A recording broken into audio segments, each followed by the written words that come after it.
보여드리는 이 사진은 아시는 분들은 저보다 더 잘 아실 것 같습니다. 갤리코라는 함선입니다. 이 갤리코는 이곳 인천에서 코리안 디아스포라의 첫 배로서 이곳 인천에서 출발해서 하와이까지 갔던 102명의 이민자들을 실었던 배입니다. 보여드리는 명단과 그 당시의 여권입니다. 이곳 인천은 여러분들이 잘 아시다시피 지금부터 1902년이니까 몇 년 전입니까? 118년 전입니까? 1902년 12월에 102명의 이민자가 기울어져가는 대한제국의 그 상황 속에서 정말로 꿈을 안고 하와이라는 낯선 땅으로 102명의 이민자가 출발했던 코리안 디아스포라의 출발지, 성지, 바로 그곳이 인천입니다. 아시겠지만 월미도에는 한국 이민사 박물관이 있는 것으로 알고 있습니다.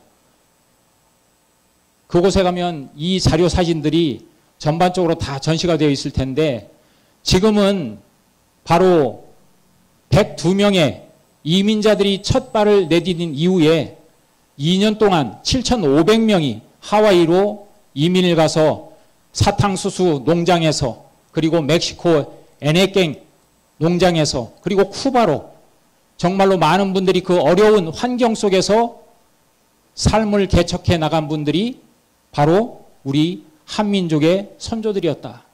그리고 그분들이 또한 나라를 잃은 상황 속에서 독립자금을 대가지고 독립운동을 이어나갔던 것이 현실입니다. 상해 독립운동의 그 중심지에 독립자금을 댔던 분들이 해외 동포들이었습니다. 바로 이곳 인천의 대표 학교인 인하대학교도 잘 아시다시피 인천의 인과 하와이의 하가 합해져 가지고 바로 하와이 동포들의 그 피땀 어린 돈을 가지고 학교가 바로 인하대로 알고 있습니다. 바로 이만큼 이곳 인천은 여러분들이 생각하듯이 아까 우리 지부장님께서 말씀하셨지만 우리의 첫 개천을 열었던 성지면서 또한 오늘날 우리 근현대 한국을 열어나가는데 밑거름이 된 바로 그런 장소, 이곳 인천이 될 수밖에 없다. 그렇게 생각을 하고 이런 피와 땀이 뭉쳐진 그 결과로 7월 달에 여러분들이 잘 아시다시피 공식적으로 우리 대한민국이 31개국이 아닌 32개국의 선진국에 포함되는 그런 결과가 드러났습니다. 1964년에 유엔 무역개발회의가 출범한 이후에 전 세계를 4개 그룹으로 나누어 가지고 무역과 개발에 관한 정책을 집행하던 유엔 산하기구에서 7월달 스위스 제네바에서 대한민국이 그동안에 아시아, 아프리카 개도국 한 나라에서 이제는 선진국 31개국이 아니라 바로 선진국 32개국의 당당한 한 국가로 자리매김을 하게 되었다고 공식적으로 선언을 했습니다. 선진국의 상징처럼 여겨졌던 OECD 회원 가입 이후에 이제는 전 세계에서 공식적으로 대한민국이야말로 선진국가다. 이것을 인정한 겁니다. 바로 오늘날 이러한 결과를 만든 것은 우리 1만 년 역사의 선조들의 피와 땀과 눈물의 결정체고 또한 근현대 이민사를 통해 가지고 코리안 디아스포라를 이루었던 이곳 인천에서 출발했던 그 102명의 선발단이 오늘날 전 세계 750만 해외 동포의 자산이 되어서 전 세계 곳곳 어디에도 없는 곳이 없는 바로 민족이 우리 한국인입니다.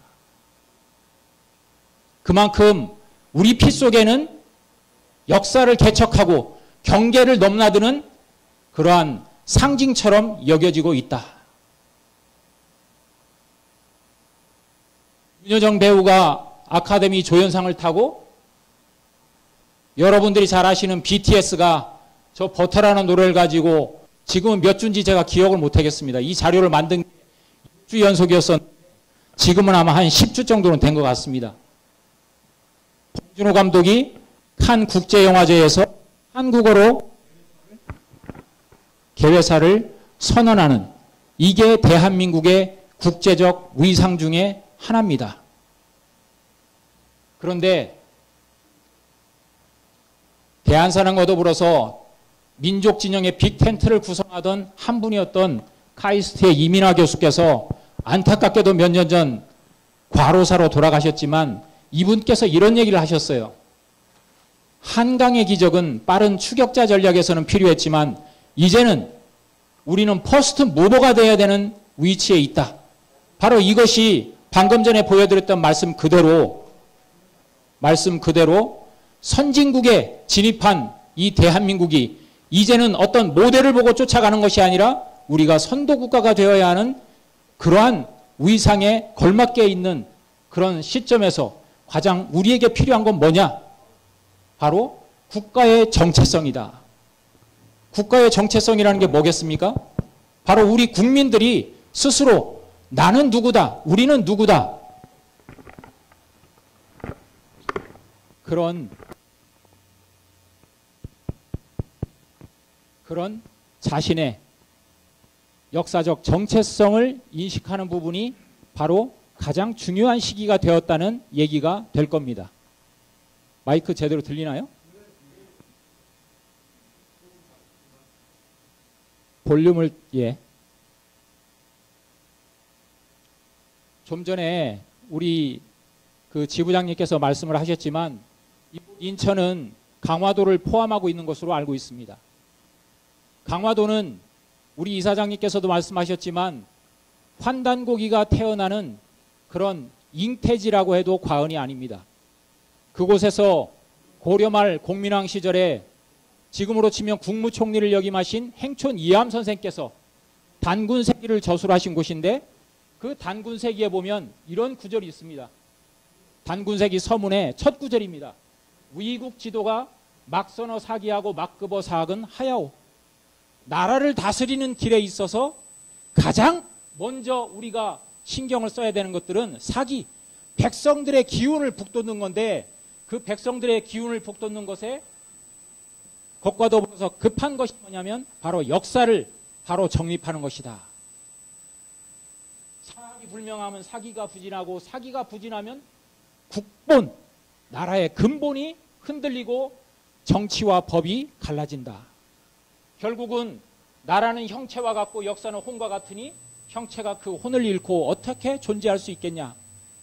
여러분, 역사는 사문종처를 아까 얘기하셨지만 역사는 바로 우리의 혼입니다. 우리의 정체성이에요. 그것이 과거에 지나간 화석이 아니라 오늘날 우리의 심장을 뛰게 하는 살아있는 혼, 그것이 바로 역사인 것이죠. 그래서 지금 우리에게 남아있는 것은 바로 저는 역사문화 혁명이다. 이제 우리가 OECD 국가의 가입을 넘어서 가지고 전 세계에서 선진국 32개국 중에 당당한 한 국가로 자리매김한 이때 우리에게 남아있는 과제는 뭐냐? 바로 역사문화 혁명이다. 왜? 우리 이사장님도 말씀하셨지만 지금 우리가 배우는 아이들에게 가르치는 교과서는 북쪽은 중국의 식민지, 남쪽은 일본의 식민지라고 가르치고 있습니다. 그 증거를 제가 오늘 보여드리겠습니다. 우리는 대한민국 헌법 제3조에 자랑스럽게 우리의 영토 규정을 넣으면서 대한민국의 영토는 한반도와 그 부속도서로 정한다고 규정을 하고 있습니다. 87년도에 개헌된 헌법에 들어가 있습니다. 그렇지만 1948년도에 제헌헌법에도 여지없이 이 규정이 들어가 있습니다. 그럼 아까 말씀하신 대로 우리가 언제부터 한반도라는 말을 썼습니까? 우리가 언제부터 한반도 정치, 한반도 경제, 한반도 외교 이런 식으로 우리 스스로를 반도에 가둬놓고 살고 있습니까? 중국이나 일본의 헌법을 아무리 뒤져봐도 거기에는 영토 규정이 없습니다. 자기 영토를 일본 같은 경우는 홋카이도부터 저 밑에 오키나와까지를 영토로 한다는 얘기가 없어요. 중국도 없습니다. 그런데 왜 대한민국만 한반도와 그 부속도서로 우리의 모든 역사의식을 가둬놓고 있느냐 이 말이죠. 이 규정 자체가 통일을 막는 독소조항이기도 합니다. 우리가 영토라는 것은 주권이 미치는 범위예요. 그렇지만 과연 대한민국의 주권이, 대통령의 명령이 저 북한까지 미칩니까? 아니잖아요. 오히려 이 규정으로 인해서 북한은 정상국가가 아닌 거예요. 우리한테는 헌법상으로 보면. 그렇기 때문에 우리 대한민국 정부는 북한 정권과 국가 대 국가로 통일을 논의할 수가 없는 게 바로 이 헌법 조항이기도 합니다. 물론 저는 이런 정치적인 얘기를 하고 싶지는 않습니다. 여하튼 우리가 헌법 속에 우리 스스로를 한반도에 가둬놓고 있기 때문에 우리의 역사의식 또한 우리는 그저 한반도에서 잘 먹고 잘 사면 되는 그런 민족으로 생각하고 있는 그것이 안타까울 뿐입니다.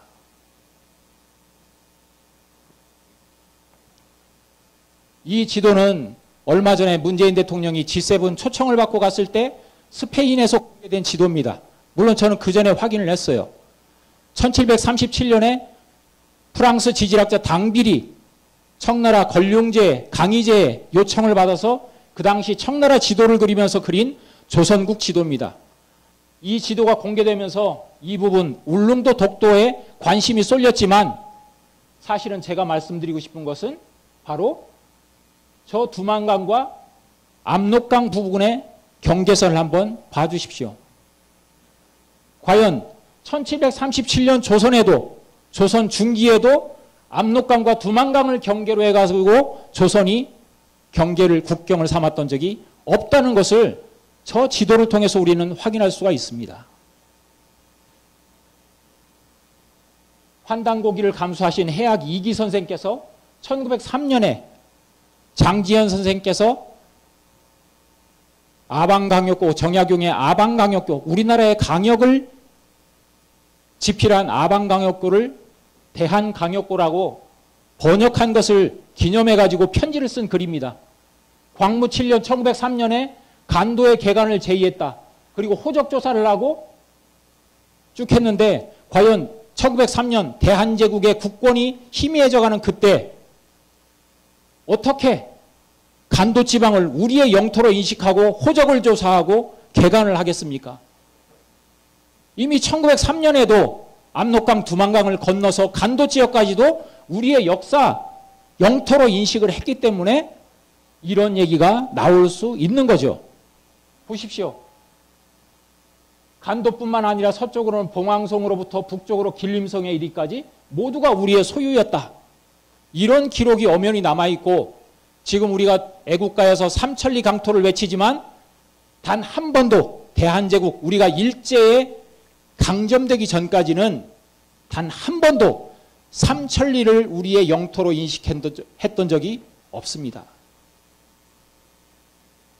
바로 1902년에 노부 준페이라는 사람이 한반도라는 책자, 기행책자를 쓰면서 비롯된 용어가 한반도입니다. 그렇지만 일제가 조선을 강점한 이후에는 그 한반도라는 한 또 실어가지고 조선반도라고 외쳤어요. 그 뒤부터는. 조선반도. 한반도? 예, 지리학적으로 맞죠. 우리는 지금 반도니까. 또한 우리의 모든 철학과 사상을 한 글자로 나타낸다면 한이라고 얘기할 수 있습니다. 그 의미 자체가 우리의 역사 문화의 정신을 관통하는 이야기이기 때문에. 하지만 한반도라는 의식이 무엇이 문제냐? 우리는 대륙도 아니고 일본같이 섬도 아니고 우리는 그저 반도 중간에 거쳐가는 다리일 교량 역할만 하는 그냥 섬이 대륙으로 진출할 때 밟고 가는 땅, 대륙에서 섬으로 갈 때 밟고 가는 땅, 우리는 그저 그런 존재라는 인식을 심어주고 싶었던 거죠. 그래서 오늘날 우리는 100년 전에 일제 강점 속에서 일본 제국주의가 심어놓은 그 식민사계 틀을 벗어나지 못하고 아직도 우리는 이런 지도를 그려가지고 아이들을 가르치고 있습니다. 이게 무슨 지도인지 아시겠어요? 왼편과 오른편에 있는 지도는 중학교와 고등학교 교과서 지금 현재 가르치고 있는 고조선 지도입니다. 여러분들이 이 지도를 보면서 이상한 점을 발견할 수 있을지 모르겠어요. 분명히 고조선의 건국과 문화 범위라고 얘기하는데 강역이라는 표현도 쓰지 않습니다. 그런데 무엇을 기준으로 했느냐? 비파형, 고조선의 대표적인 유물인 비파형 동검과 탁자식 고인돌이 분포되어 있는 것을 보고 지도를 그린 거예요. 그런데 한반도 남쪽 끝에서부터 저 만주 요령성, 지금의 요하를 기준으로 해서 요서 지역까지 분명히 비파형 동검과 탁자식 고인돌이 다 있지만 여러분들이 보듯이 황토색으로 노란색으로 칠한 것은 한반도 북부와 만주 일부만 이렇게 색깔을 칠해놓고 있어요. 저기만 고조선 땅이라는 거예요. 그러면 저 지도상으로 보면 한반도 남부에 있는 지금 이 자리에 있는 우리는 고조선과 연관이 없는 사람들입니다. 단군조선의 단군 왕검의 자손이 아니에요. 우리는. 대체 이것을 대한민국 2021년 현재 중학교, 고등학교 학생들에게 우리 어른들이 가르치고 있는 역사의 현실입니다. 비파형 동검은 지금으로 치면 옛날에 저런 거 만들었나 보다 그렇게 생각할 수 있을 겁니다. 하지만 저 비파형 동검은 오늘날로 치면요, 무기 중에 무기 중에 킹짱을 먹는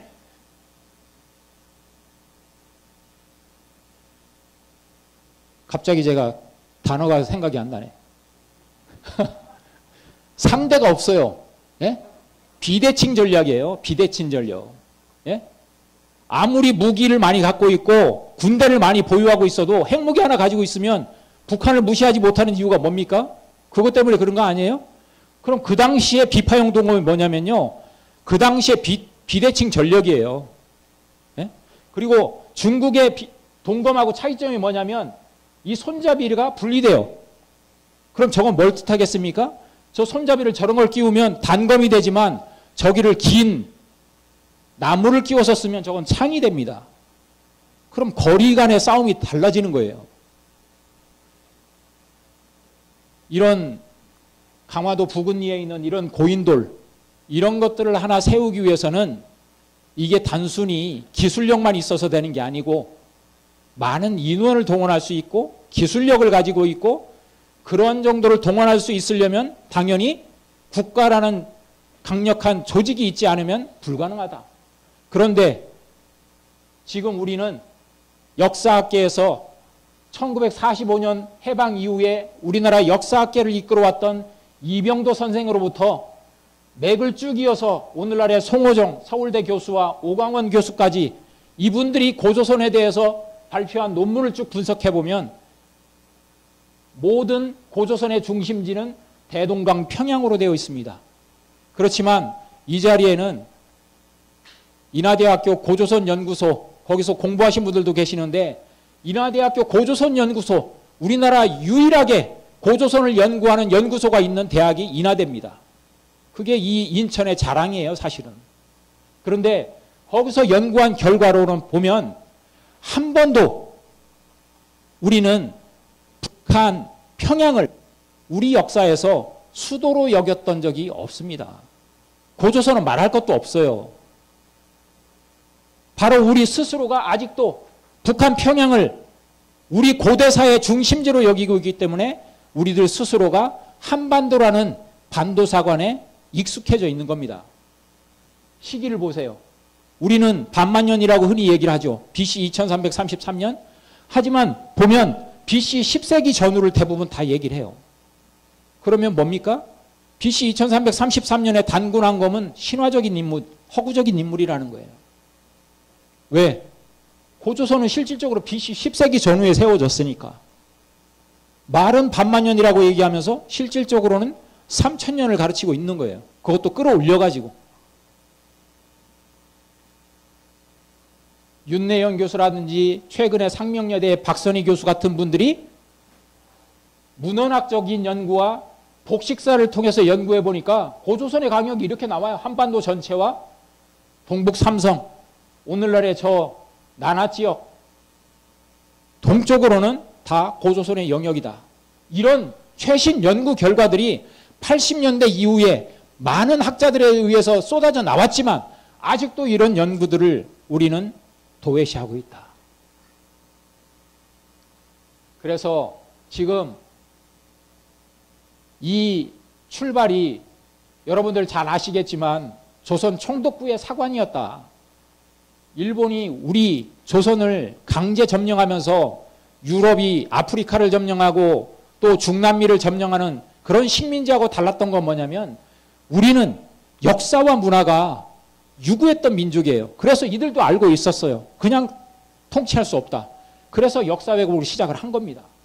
그걸로 인해서 가장 먼저 시작한 것이 1911년부터 우리나라 사설을 싸그리 수집해가지고 없애는 그 일을 먼저 했다. 이게 제헌국 회사의 기록으로 남아 있습니다. 20여만 권을 탈취를 했다는 거예요. 그래서 남산에서 태웠다는 겁니다. 그러니까 우리가 오늘 알고 있는 거는 삼국유사, 삼국사기만 알고 있어요. 그래서 이들이 가장 먼저 한 게 조선 반도사 편찬위원회. 이들이 우리 역사를 스스로 아주 만들어주겠다 해가지고 1925년에 조선사 편수회까지 만들어가지고 이제 시작이 됐는데 이 결과물로 나온 게 바로 조선사 35권입니다. 오늘날 돈으로 치면 몇백억이 들었다고 합니다. 그런데 이 책을 보면 분석해보면 대부분이 우리나라 조선시대 이씨조선에 관계된 사료반을 70% 이상 모았고 상고사는 8%에 불과하다는 통계가 나옵니다. 그리고 중국 측 사료를 분석해보니까 딱 보면 여기에 기자조선에 대해서 먼저 얘기를 하고 있어요. 그러니까 단군조선은 없다는 거예요. 단군조선은 없다. 그리고 우리나라 조선사는 시작을 보면 박혁거세로부터 시작이 되고 있다. 사료, 편찬이.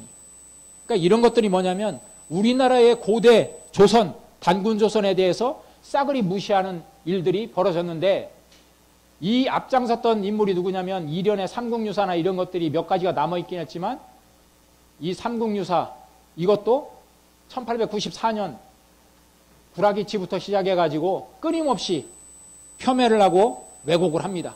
이거는 불교 승려가 만든 가공의 선담이고 쭉 하는데 결과로 1921년에 박사학위 논문을 쓴 이만희 시류 금소룡이라는 인간이 단군고라는 그 논문을 쓰면서 본격적으로 완전 왜곡이 되는데 원래 삼국유사 원문에는 석유 환국이라고 해서 나라국자가 써 있었지만 이것을 글자를 조작해가지고 환인이라는 인물사로 바꿈으로 인해가지고 환국배달 조선이 환인, 환웅, 단군의 3대 가족사로 변모가 돼가지고 오늘날 우리는 배우고 있습니다.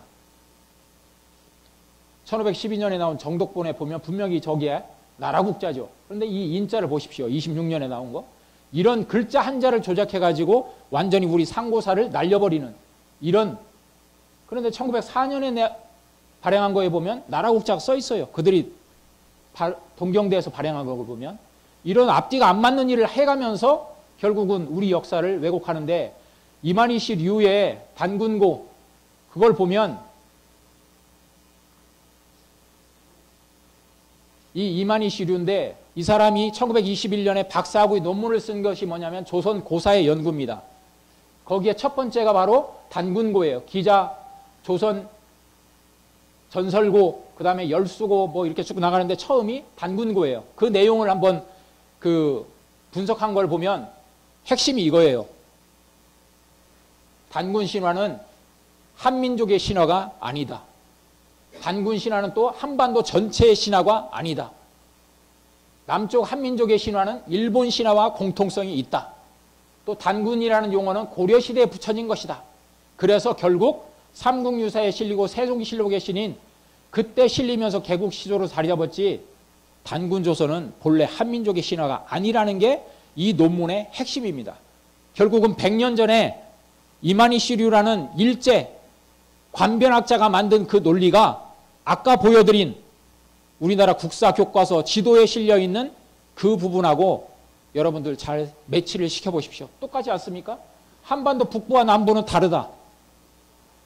또 단군은 한반도 전체 시조가 아니다. 이게 결론이에요. 그리고 1920년에 심상소학 국사를 보면 그들이 한국인들에게 또 일본인들에게 어떻게 교육을 시켜야 되는지를 가르치고 있습니다. 이렇게. 본과에서 이게 뭐냐면 아이들에게 가르치는 선생님들에게 이렇게 가르쳐라 하고 지침을 내린 지침서예요. 어떻게 가르치라고 되어 있습니까? 원문을 번역한 위쪽을 보십시오. 조선반도의 연역은 북부와 남부가 크게 다르다. 북부는 예로부터 중국에 온 사람들이 통치했고 저게 바로 한사군설입니다. 남쪽은 중국의 속국 영토였다는 사실이고 남부는 곧 조선인의 조상인 한족의 거주지였는데 그러니까 이 지금의 우리 조상들은 한반도의 남쪽에 그 조상들이 있었다는 거예요. 근데 이 지방은 일찍부터 일본과 밀접한 관계가 있었다. 저 얘기가 뭐겠습니까? 바로 임나 일본부설인데 그래서 이렇게 남부, 북부를 다르게 그리고 있는 거고요. 식민사관은 공간적으로는 우리 역사를 한반도로 우겨 넣는 거고 시간적으로는 또한 일본의 역사보다 길면 안 되니까 우리나라 삼국의 역사까지도 불신하게 만드는 고구려 백제 신라의 역사까지도 불신하게 만드는 것이 누구였냐면 바로 이 쓰다 소키치라는 사람이 삼국사기 초기기로 불신론을 만들었는데 이거를 저도 학교 다닐 때 그대로 배웠고 제가 봐서 오늘날 학생들 교과서를 분석을 해보니까 지금도 똑같은 영향이 남아있더라고요. 이게 뭐냐면 여러분 고구려 백제 신라는 삼국사기 기록으로 보면 BC 57년에 세워지고 BC 37년에 세워졌다고 돼 있어요. 기원전. 그런데 박혁거세나 온조왕이나 또는 뭐 김수로왕 이런 분들이 말은 세웠다고 하는 사람들은 다 허구의 인물이기 때문에 믿을 수 없고 여기 쭉 교과서를 보면 박혁거세는 믿을 수 없고 여기 내무왕 4세기의 내무왕 그리고 백제는 3세기의 고이왕 혹시 외웠던 기억이 나시나요? 태고내라고? 고구려는 태조왕 백제는 고이왕 신라는 내무왕 때 와서야 비로소 국가가 성립됐다고 가르친 게 태고내입니다. 그런데 오늘날 교과서에도 이런 류의 설명이 실려 있더라고요. 그러니까 지금 학생들도 우리가 고구려 백제 신라를 얘기하지만 박혁거세나 또는 온조왕이나 주몽에 대해서는 별로 믿음을 안 가져요. 이렇게 가르치니까. 그러니까 우리는 시기적으로 보면 연대로 보면 3세기나 4세기라고 한다면 우리 역사는 1600년, 700년밖에 안 되는 거예요. 이 그림이 아까 말씀드린 저희들이 다음 주에 신문에 실을 그림인데 이게 일본의 유명한 사파입니다. 신공이라는 14대 여왕이 고구려 백제 신라의 왕을 무릎 꿇려가지고 항복을 받는 그림이에요. 이게 옛날 지나간 그림인 것 같지만 이 얘기를 잠깐 할게요. 문재인 대통령이 2017년에 당선되고 나서 6월 달에 수보회의를 하면서 갑자기 가야사를 국정 100대 과제로 선정해달라고 요청을 해가지고 이때부터 가야사가 본격 연구되기 시작합니다. 이때부터 언론을 통해서 보면 10년간 1조 2천억을 투입하는 대형 프로젝트라고 우리는 알고 있어요. 그래서 그동안 고구려 백제 신라 3국에 가려져 있던 가야사가 이제는 본격적으로 제 모습을 드러내나 보다 내심 기대를 했습니다. 근데 2년 뒤에 그 결과물로 드러난 것이 2019년 12월 3일에 국립중앙박물관에 있었던 가야 본성이라는 가야 전시회였습니다. 2년 동안 이루어진 연구 결과를 발표하는 자리였어요. 그런데 이 가야 본성전이 열리자마자 이례적으로 역사 관련한 이 전시회에 우리나라 중앙일간지에서 대대적인 공격을 합니다. 세계일보 12월 6일, 조선일보 12월 6일 7일, 월드투데이 12월 6일, 한겨레신문 12월 9일, 중앙일보, 그리고 가야니까 경북일보까지. 어떤 내용을 가지고 공격하느냐? 이런 내용이에요. 삼국유사 가락국기의 김수로왕과 허왕옥의 가야 건국 이야기가 신화고 허구인데 왜 박물관이 실존 역사처럼 전시해 놓았냐? 이런 공격을 하는 거예요. 여러분 지금까지 혹시 신문 기사 보면서 우리나라 역사 관련한 내용에 대해서 이렇게 중앙일간지에서 대대적으로 이구동성으로 이런 얘기하는 거 보신 적이 있어요? 그러니까 원래 전시회 입구에 허왕옥이 인도에서 올 때 가져왔다는 이 파사석탑이 딱 전시돼 있었는데 이거를 며칠 뒤에 가보니까 어떻게 해놨느냐? 요런 글자를 써놓은 거예요. 파사석탑이 있고 저쪽에 가야 시제 대표적 유물인 도자기나 뭐 이런 것들이 쭉 전시되어 있는 그 공간을 나눠가지고 딱 입구에서 뭐라고 써놨느냐? 안 보이십니까? 크게 보일게요. 신화에서 역사로. 파사석탑은 있는 이쪽은 가야의 건국 이야기는 신화라는 거예요. 그리고 가야는 저 도자기 나올 정도 한 3세기, 4세기 그때 정도부터 가야를 믿을 수 있다는 거예요. 그러니까 우리나라 삼국유사 가락국기를 보면 김수로 왕과 허왕옥의 이야기가 아주 자세하게 실려 있어요. 그 신행길까지 나옵니다. 어떻게 만나서 어디를 거쳐가지고 그 신부를 모셔가지고 갔는지 그 길까지도 다 나와 있는데 그 기록은 믿을 수 없다는 거예요. 그러면 이 자리에 김해김 씨나 김해허 씨가 계신지 모르겠지만 이걸 들은 분들은 가만히 있으면 안 됩니다. 왜?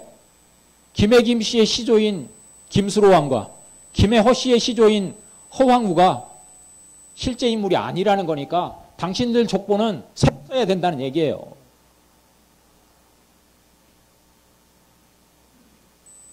그러면서 가야를 연구했다고 해서 내놓은 결과물이 뭐냐면 딱 지도를 그린 거 보니까 이 한반도 남부의 지역을 쭉 그려놓고 국립중앙박물관에서 전시회할 때 딱 보니까 우리나라 삼국유사 가락국기에 나오는 육가야 이름은 써놓지도 않고 일본 서기에 등장하는 가라국, 다라국, 기문, 대사, 사타, 상달이라는 지명을 써놓는 겁니다.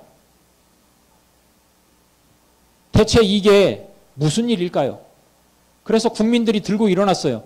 그랬더니 부산 시립박물관에 가서 전시할 때는 저쪽에 기문, 대사, 사타, 상다리는 빼놨는데 가라, 다라는 여전히 일본 서기에 등장하는 임나 관련한 지명으로 써놓은 거예요.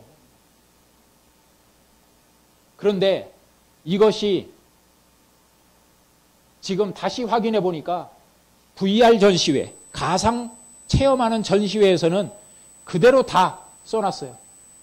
가라국, 다라국, 아라국, 가락국, 고자국, 대사, 기문 다 써놨습니다. 그리고 우리나라 삼국유사 가락국기에 등장하는 금관가야, 대가야, 비화가야 이런 명칭들을 소가야는 가로치고 조그만 글씨로 써놨어요. 이게 여러분들이 내는 세금 가지고 운영하는 국립중앙박물관에서 1조 2천억 원을 들여가지고 연구한 결과물로서 낸 가야의 역사입니다. 이게 일본 세금 가지고 만든 게 아니에요. 여러분들이 내신 세금 가지고 연구한 결과를 이렇게 전시하고 있는 겁니다. 그래서 아까 말씀하신 대로 지금 세계 유네스코에 가야 고분군을 등재하려고 지금 2017년부터 준비해서 추진하는데 그거를 저희들이 최근에 이 정보를 입수해서 들어보니까 어이없게도 경북의 대가야, 금관가야, 아라가야, 소가야, 비화가야는 문제가 없지만 경남의 합천은 다라국이라는 일본서기 임나에 등장하는 지명으로 전북의 남원은 기문국이라는 임나 관련 지명으로 세계유산에 등재를 하겠다고 추진을 하고 있는 겁니다. 그래서 저희들이 다음 주에 대대적인 신문 광고를 할 예정입니다. 문화재청에 저희들이 몇 명이 찾아갔었어요. 그랬더니 자기들은 행정공무원이기 때문에 학자들이 내놓은 결과를 가지고 할 수밖에 없다. 그 학자들이 뭐 대다수의 공통학설이라고 해서 그렇게 따랐다. 그래서 저희들이 그 학자들한테 요청을 했어요. 공개 토론을 하자. 그랬더니 안 해요. 그러면서 이틀 전인가 이걸 주도했던 학자가 등장하지 않고 누구 서울대 이름을 내세우고 서울대 김재홍이라는 교수를 보내가지고 남원에서 강의를 했는데 저희들이 준비한 이 자료를 가지고 질문을 하니까 원래 질의응답을 하기로 했는데 질의응답을 받지도 않고 도망갔다고 합니다. 그리고 지금 유네스코 홈페이지에 가보면 지금 벌써 이렇게 등재가 돼 있어요. 이런 설명글이 들어가 있습니다. 저 보십시오. This tomb is presumably the central cemetery of Gaya polity called 김은국. 김은국이라고 불리는 가야 정치체의 중심 묘지다 말이죠. 중심 묘지. 벌써 김은국이라는 이름이 들어가 있어요.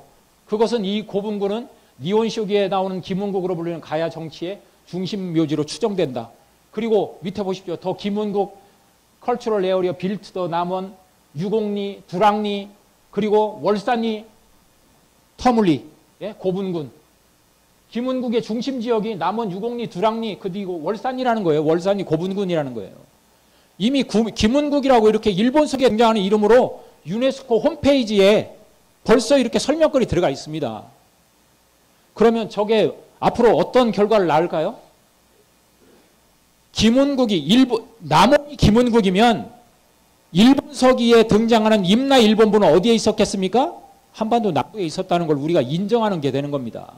그럼 아까 말씀하신 대로 경상남도, 경상북도 일부, 전라북도까지 일본의 식민지였다는 걸 우리가 인정하는 꼴이 되는데 가야 고분군을 세계유산에 등재한다는 거 우리도 환영할 일이죠. 그렇지만 잘못된 부분은 바로잡고 해야 되는 거 아니겠습니까? 그들이 주장하는 문헌 자료의 근거가 뭐냐면 백제의 사신에 대해서 기록한 중국의 양직공도라는 이 사료를 인용하는 건데 여기에 김은이라는 글자가 등장한다는 거예요. 그래서 원문을 봤어요. 그랬더니 저 노란 박스 쳐놓은 걸 보십시오. 뭐라고 되어 있습니까? 그걸 풀어놓은 게 여기에요. 예? 원래 백제는 소, 치성왈, 고마, 위, 의발, 담노해서 백제의 담노제도에 대해서 쭉 22담노를 얘기하고 있는데 그 중에 탁, 다라, 전라 뭐 쭉 하는데 여기에 상사문이라고 등장해요. 여러분 이 한자를 잘 몰라도 자축인묘 진사오미 신유수레할 때 뱀사자가 이 가운데 있는 사자입니다. 그럼 저건 분명히 누가 봐도 상사문이에요. 원문도 한번 보십시오. 저게 상사문이라고 돼 있지 몸기자 저 위에가 똑 떨어진 몸기자 상기문이 아니에요.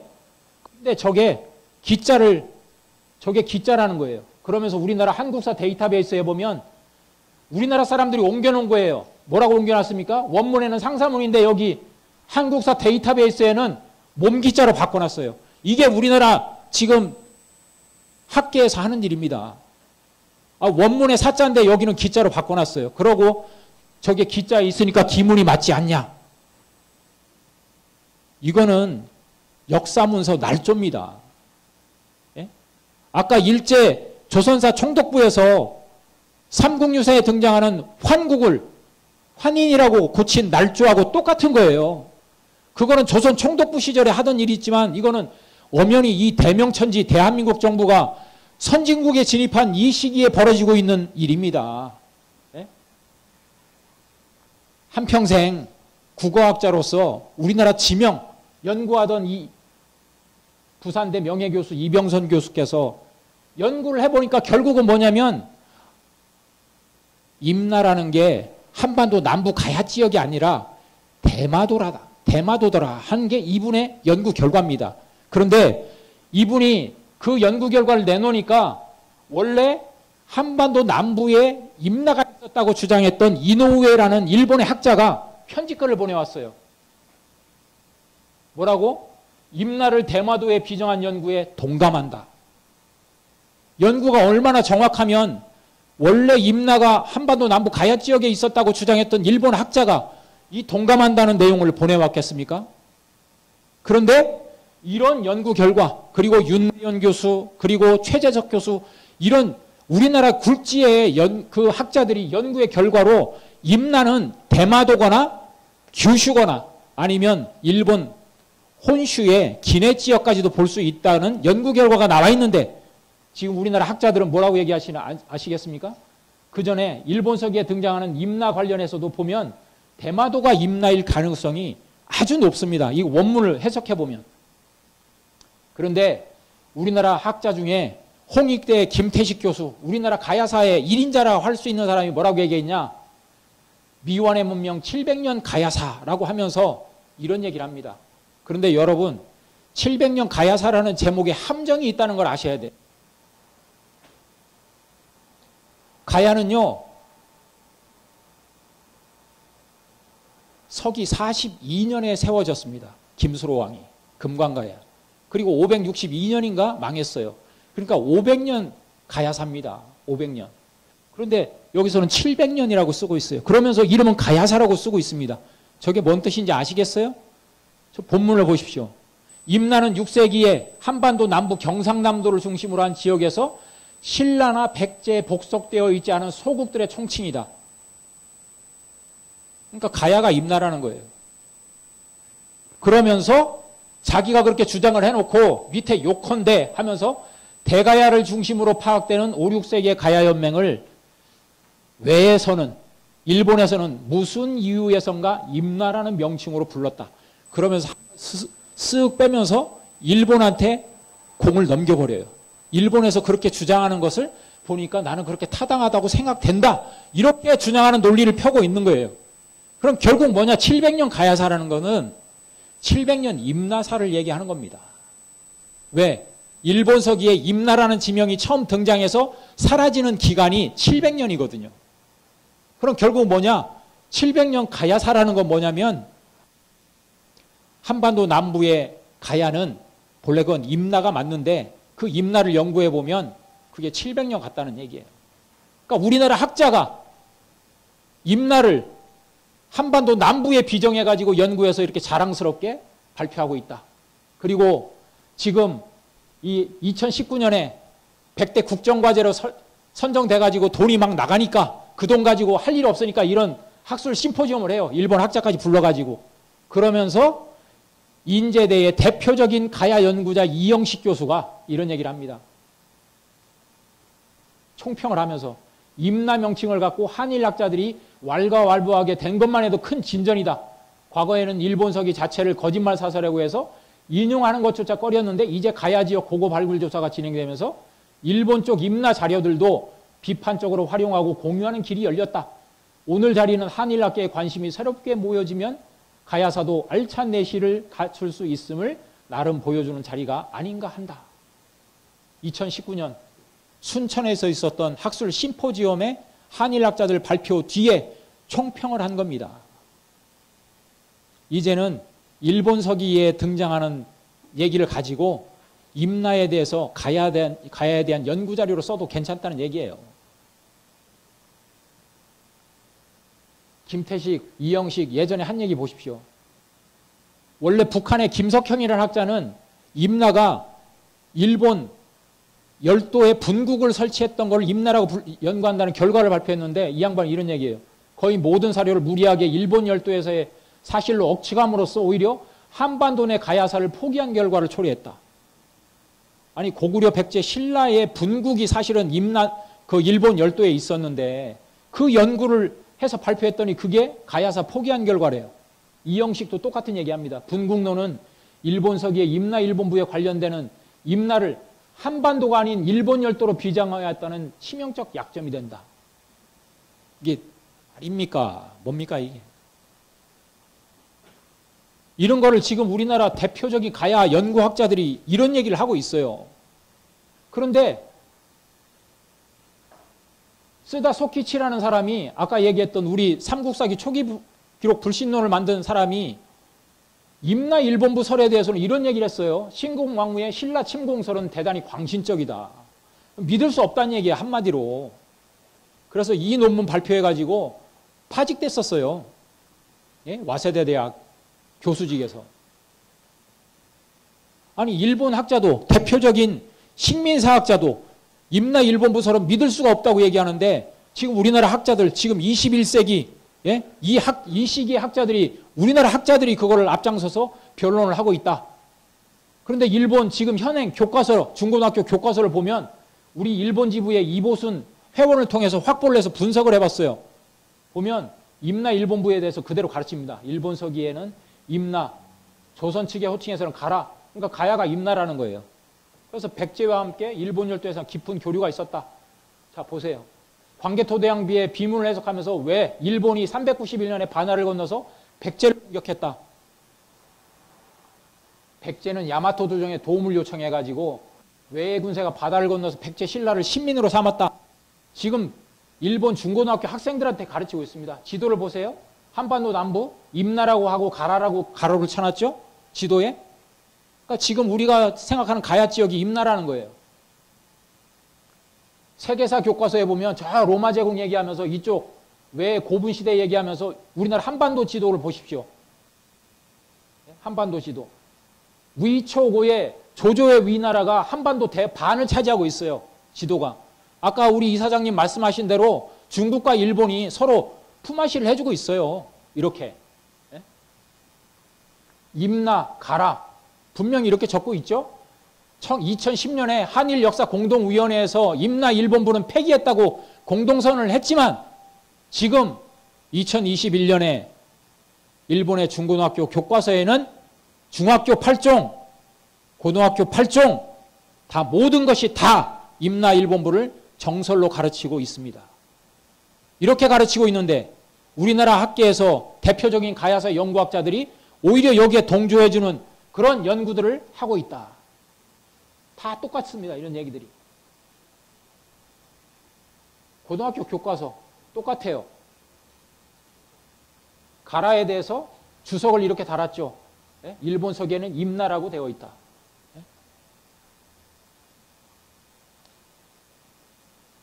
여러분, 삼국유사 가락국기에 보면 가야는요, 가야 또한 이 개국하는 이 모습이 아까 우리 이사장님이 하늘이 덮고 있다는 말씀을 하셨는데 정말로 우리는 고구려 백제 신라 가야까지도 하늘이 내려가지고 만든 국가예요. 그 기록을 한번 보십시오. 황천상제, 예? 어젯밤 꿈에 황천상제가 나타나가지고 가락국의 원군 수로라는 사람이 천소강, 예? 하늘이 내린 사람이다 말이죠. 그래가지고 비어 대보, 예? 임금의 자리에 올랐다고 이렇게 돼 있어요. 그래서 내신 내성 해가지고 아주 신성하고 성스러운 사람이다 해가지고 했는데 그래서 그 배필도 그 허왕옥의 부모 꿈에도 상제가 나타나가지고 하늘의 주인이 나타나가지고 야 동방에 가면 김수로라는 사람이 있으니까 너는 그 사람한테 가서 짝을 맺어라 해서 왔다는 거예요. 이게 가락국 금관가야의 개국 이야기입니다. 그런데 얼마 전에 우리가 이 김해 지역에서 가야불교를 연구하는 그 스님을 모셔가지고 저희들이 역사 세미나를 그 발표회를 한번 했어요. 그 양반이 이거를 그 지역의 지명에서 다 찾아냈더라고. 이 기록이 삼국유사 가락국기에 등장하는 이 기록이 허황된 게 아니고 지금 이 지역에 그 지역에서 다 찾을 수 있다는 거예요. 이렇게 엄연히 이 기록과 고고학적인 연구 결과가 들여맞는데 이게 허구의 역사라고 가르치고 있는 거죠. 중국 또한 여러분 잘 아시듯이 동북공정 얘기 잘 아시잖아요. 그런데 동북공정뿐만이 아니고 뭐 하상주 단대공정, 탐원공정 해가지고 지금은 선정공정까지 이 모든 것들이 착착 진행되면서 그 결과물로 나온 게 이 작품입니다.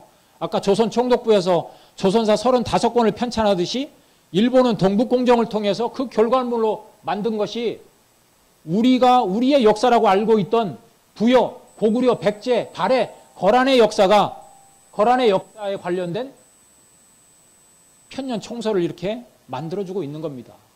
그럼 그 사람들이 자기들 세금 들여가지고 우리나라 역사서를 왜 써주겠습니까? 자국의 역사라는 거예요. 다 이게. 중국의 역사라는 거예요, 이제는. 그리고 이 결과물로 나온 게 이 한 장의 지도입니다. 한 장의 지도. 중국에서 이 만리장성, 이 성의 역사를 총 결집해서 만든 지도.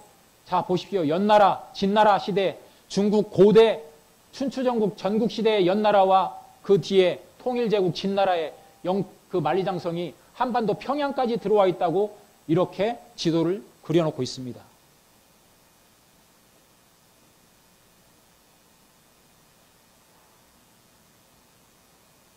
(2012년) 보면 여러분 잘 아시듯이 산해관부터 가역강까지가 만리장성인 건, 명나라 시대에 완성된 만리장성인 건 누구나 다 아는데 지금은 여기까지 와 있죠. 단동 건너편에 박작성, 호산장성이라는 중국 이름을 붙여가지고 엄연히 이렇게 설명권까지, 만리장성 동단기점이라고 해가지고 만리장성이 여기서부터 동쪽 시작점은 여기라고 이렇게 한글 글씨까지 써서 홍보하고 있습니다. 그런데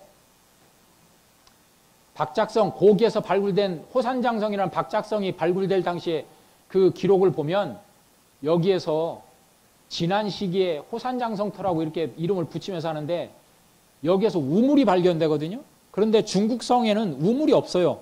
고구려 산성에만 우물이 있지. 그래서 우물이 발견됐어요. 그리고 거기에서 이 배가 발견이 됐는데, 통나무 배가 저 우물 안에서. 그래서 그걸 이름을 붙여서 고정신주다. 옛 우물에 신성스러운 배다 해서 이름을 그렇게 붙여가지고 중국의 역사로 탈바시켜놨습니다. 그러면서 중국의 최초의 중국 유인 우주선에다가 저 신주라는 이름까지 딱 붙여가지고 하늘로 쏘아 올리고 있는 게 중국의 지금 현실입니다. 그리고 중국의 교과서를 보면 연나라 장성, 아까 얘기했듯이 여기까지 들어와 있죠? 북한의 평양까지. 지금 교과서에 다 이렇게 가르쳐요. 자, 진나라 장성도 평양까지 들어와 있죠? 근데 원래 중국 사서가 기록을 쭉 보면 동쪽의 기점이 어디라는 얘기는 많이 있어요. 근데 태강지리지에 보면 분명히 낙랑군 수성현 갈석산이라는 이 대표적인 그 랜드마크가 있는데 거기가 만리장성이 시작되는 지점이라고 자기들 역사서에 등장하는데 여기가 갈석산이거든요. 하북성 창녀연. 신학갈석이라고 해서 중국의 9명의 황제가 오를 정도로 신령스러운 산이라고 여겼던 곳입니다. 그런데 지금은 여기가 아니라 바로 단동, 박작성, 호산장성까지가 기고 지금은 평양까지 들어와 있죠. 일본에서 그걸 똑같이 그려주고 있잖아요. 이렇게 일본에서 만든 만리장성 도를 보면 북한 평양까지 아까 중국에서 만든 만리장성도하고 똑같습니다. 아까 조조의 위나라가 경기도까지 이렇게 차지하고 있는 게 현재 교과서에 이렇게 등장하고 있고요. 이설이 처음 등장한 것이 일제강점기에 이나바 이와기치라는 일본 관변학자가 없는 사설을 갖다 끌어대면서 만든 얘기예요. 진나라 장성 동쪽 끝은 지금 조선의 황해도 수안의 강역에다가 비정하고 싶다고. 그래서 청천강을 가로지르고 대동강을 가로질러 가지고 지금의 만리장성까지 이어졌다고 얘기한 것이 이 말도 안 되는 이 인간이 만든 설인데 이거를 우리나라 역사학계의 태두라고 하는 이병도라는 사람이 그대로 그거를 인용을 합니다. 그래서 황해도 수안까지 자기도 황해도 수안까지 비정하고 싶다는 거예요. 왜? 아까 그 태강지리지에 뭐라고 나왔습니까?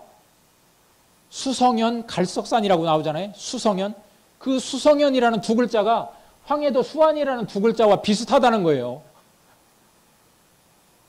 한자도 다르고 숫자 한 글자가 우리나라 한글로는 같겠지만 한자도 다르고 안자 성자는 엄연히 다른데 어떻게 이렇게. 그런데 이거를 지금까지 우리가 폐기를 하지 못하고 바로잡지를 못하니까 중국과 일본에서 동북공정과 식민사학이 아직도 판을 치면서 만리장성이 평양까지 왜 오겠습니까? 저기까지 자기들 역사 영토니까 나중에 북한의 정권이 뭐 잘못되면 진출할 수 있는, 북한에 뭐 군대를 파견할 수 있는 그런 명분이 서는 거잖아요. 그리고 2015년에 본격적인 선전공정을 이 왕엘이라는 사람이 주장하면서 시작이 돼가지고 주요 내용 이런 내용들이 진행이 되니까 결국은 트럼프가 2017년에 가가지고 시진핑이 가가지고 트럼프한테 자랑질을 하는 거죠. 예? 본래 남북한은 사실 중국의 속국이었다. 예? 보십시오. 중간에 and Korea actually used to be a part of China. 중국의 일부였단 말이죠. 옛날에 실제적으로. 저 얘기를 듣고 나서 트럼프가 야 북한 핵 문제를 해결하기가 쉽지 않겠구나. 예? 왜? 이게 단순히 남북한만의 문제가 아니라는 걸 느꼈다는 거예요. 소회를 들어보니까. 저게 선전공정이 시작되면서 동북공정 끝나고 탐험공정 끝나고 모든 게 다 끝나니까 이제 전 세계에 자랑질할 것만 남은 거예요. 그러니까 요즘은 이제 드라마까지 이렇게 만들면서 조선의 문화, 이제 가시니, 뭐 상투니, 판소리니, 김치니, 모든 게 다 태권도까지 다 중국의 문화라는 거죠. 예? 자, 보시면 드라마에 등장하는 거, 뭐 명나라 시대 드라마에 등장하는데 원래 이게 밑에 보면 망건도 조선의 망건과 명나라의 망건은 다르거든요. 이마만 두르는 게 조선의 망건이고 머리까지 다 덮는 게 명나라의 망건이에요. 망건 보십시오. 다 이마만 두르고 있죠. 갓도 마찬가지죠. 저 드라마 보시면 앞에 앉아있는 사람들은 중국의 복식을 입고 있고 뒤에 서 있는 시녀들은 한복을 입혔어요. 이게 의도적인 역사 침탈이고 문화 침탈입니다. 그런 중국과 일본이 이렇게 나가고 있는데 우리나라의 대표적인 고조선 박사 1호라고 하는 사람이 한국 교원대, 중고등학교 선생님을 길러내는 대학에 국가에서 세금으로 가르치는 대학의 교수가 공영방송에 나와가지고 단군은 신화다라고 공공연하게 강의를 합니다. 이 강의의 덕분인지는 모르겠지만 지금은 서울대 교수로 영전에 있어요. 교학계가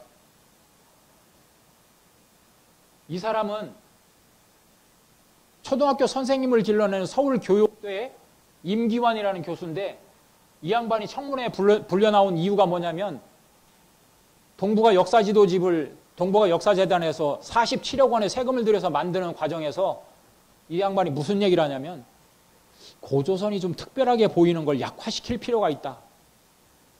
이 발언을 하면서 불려 나왔습니다. 그러면서 아까 얘기했듯이 그런 지도가 진 거예요. 경기도까지 중국의 땅덩어리였다고 하는 그런 지도가 우리나라 동북아 역사재단에서 세금 47억 원을 들여서 만들어냈습니다. 그러니까 춘천 중도에서 대규모 고조선 시대의 주거지와 그리고 적석총 무덤과 피라미드들이 쏟아져 나왔는데 이거를 다 잡석 처리해가지고 여기다가 레고랜드를 세우겠다고 잡석 처리해가지고 다 다른 데로 옮기고 있는 게 지금의 현실입니다. 고조선이 특별하면 안 되니까. 예? 고조선이 특별하면 안 되니까 저 엄청나게 쏟아져 나온 저 고조선 시대의 주거지와 대표적인 유물들이 쌓여있는 곳을 잡석 처리해서 이렇게 치우고 있잖아요. 영국은 스톤헨지라는 그 고인돌 하나 가지고 1년에 엄청난 관광객을 유치하는데 왜 우리나라는 이래야 됩니까? 홍범도 장군이 돌아오셨죠. 홍범도 장군이 돌아오신 계기가 됐던 것이 2019년에 문재인 대통령이 카자흐스탄과 우즈베키스탄을 중앙아시아를 방문하면서 벌어졌던 일인데 그 당시에 대통령이 국빈 방문하니까 우리나라 학자들이 가가지고 우즈베키스탄에서 수도인 타슈켄트에서 우리나라로 치면 KTX 열차를 타고 2시간을 가면 도착하는 데가 비단길의 중심지라고 하는 사마르칸트입니다. 제가 다큐멘터리 제작 때문에 갔었거든요. 가서 저는 제 눈으로 직접 봤어요. 거기에 가면 아프로시안 문명이라는 게 있는데 거기에 우리나라 고구려의 사신이 분명하게 이렇게 그려져 있습니다. 그런데 우리나라 학자가 그때 가가지고 사마르칸트 박물관하고 공동으로 학술 대회를 열면서 가서 한 얘기가 뭐냐면 그 당시 고구려 수도 평양에서 중앙아시아까지 약 8,000km나 떨어졌는데 어떻게 고구려 사람들이 거기까지 갈 수 있었겠어요? 아마 고구려 사람 그림이 전해져 가지고 그거 보고 그린 걸 거예요. 우리나라 학자가 가서 한 얘기입니다.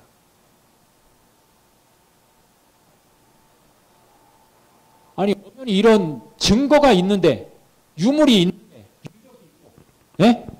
이런 걸 가지고 가면 적극적으로 연구를 할 생각은 안 하고 가가지고 우리나라 사람이 가가지고 우리나라 학자가 가가지고 대표 학자가 가가지고 저런 얘기를 하고 있습니다.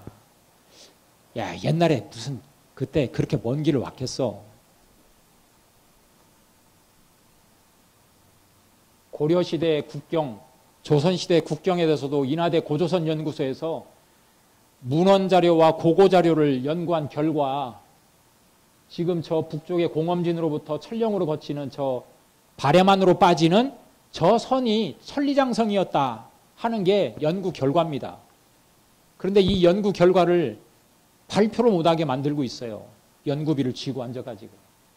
그러니까 지금도 우리는 교과서에서 이렇게 고려시대의 국경을 가르치고 있죠. 천리장성을. 아까 말씀하신 대로 저게 무슨 천리장성을 쌓을 수 있었겠습니까?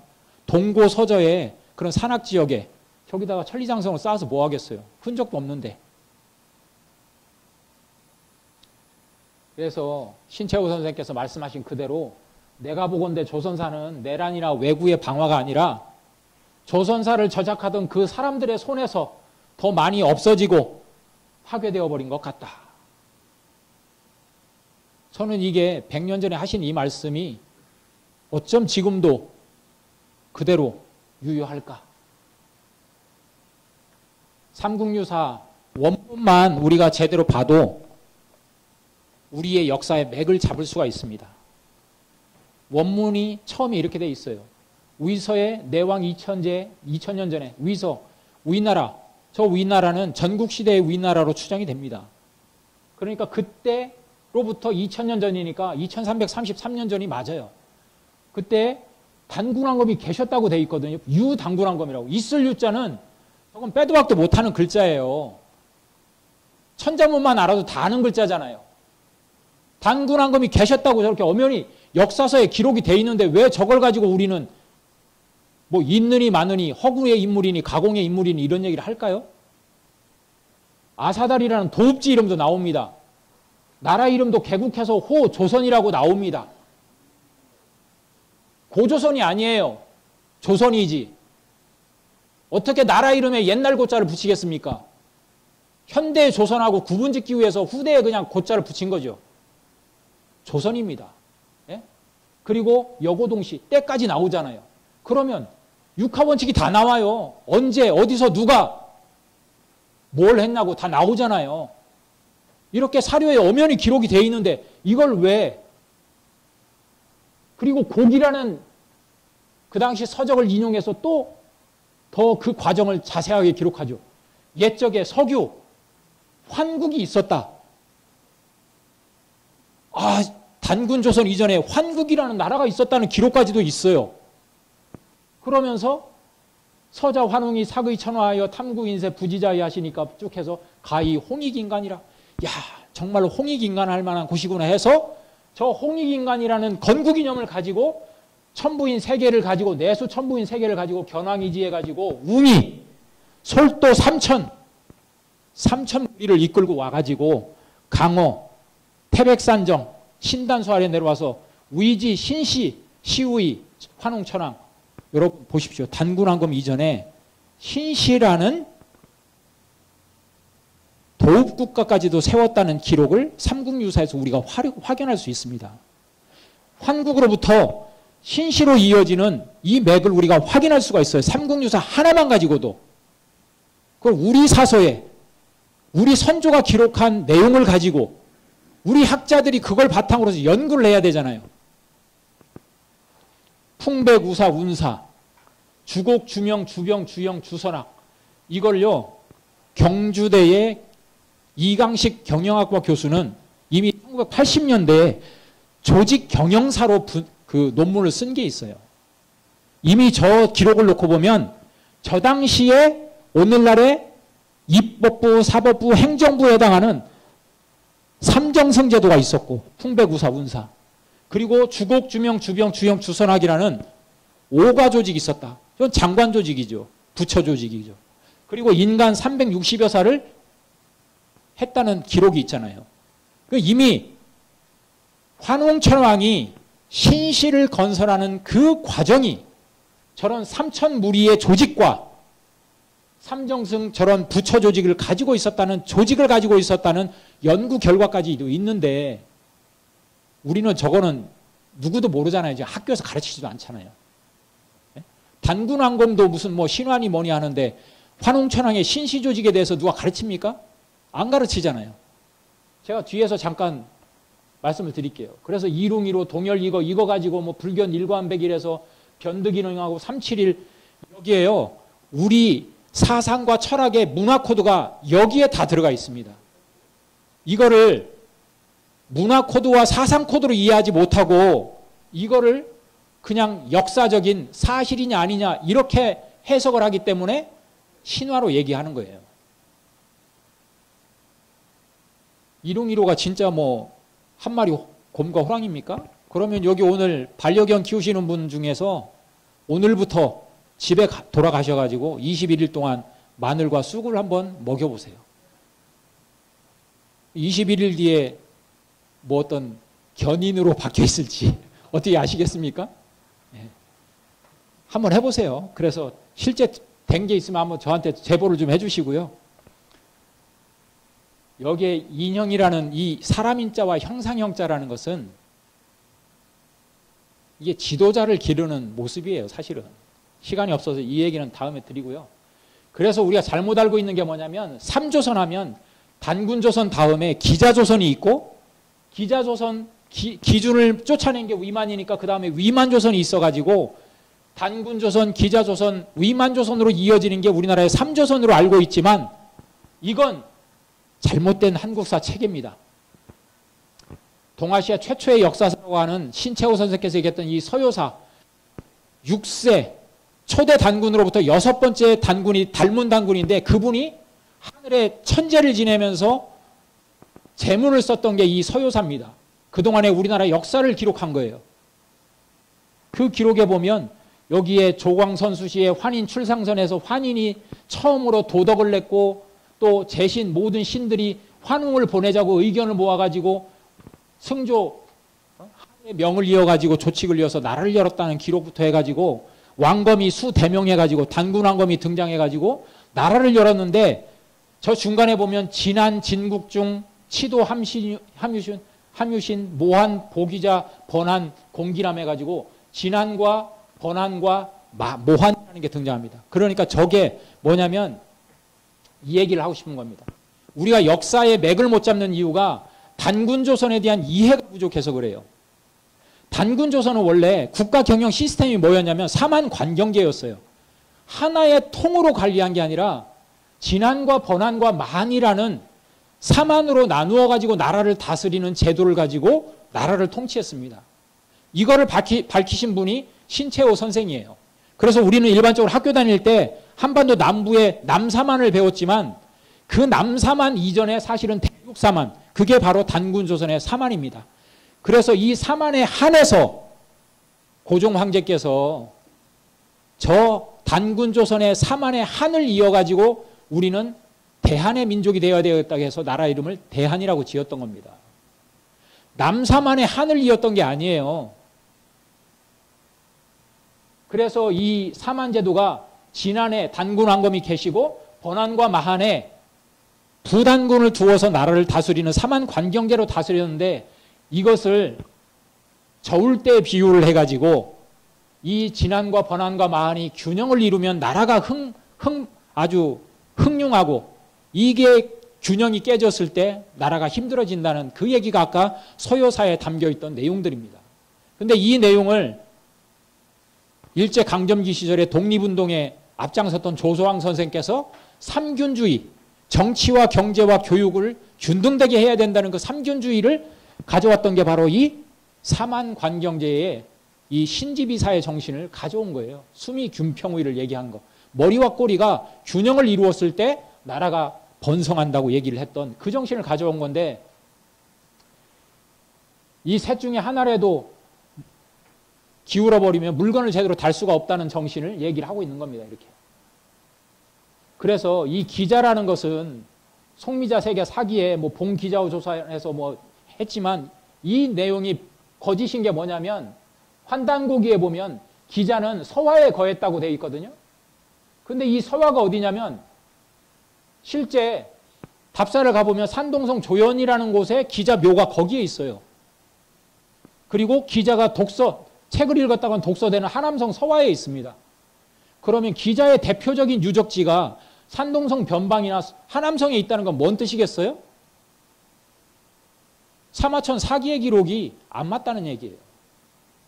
어떻게 진안, 번안, 마한에 그 지역에 오지 않고 번안의 변두리를 떠돌다 죽었다는 것밖에 안 됩니다. 그러니까 기자손은 없어요, 사실은. 다만 나중에 이 번조선에 왕위를 잇죠.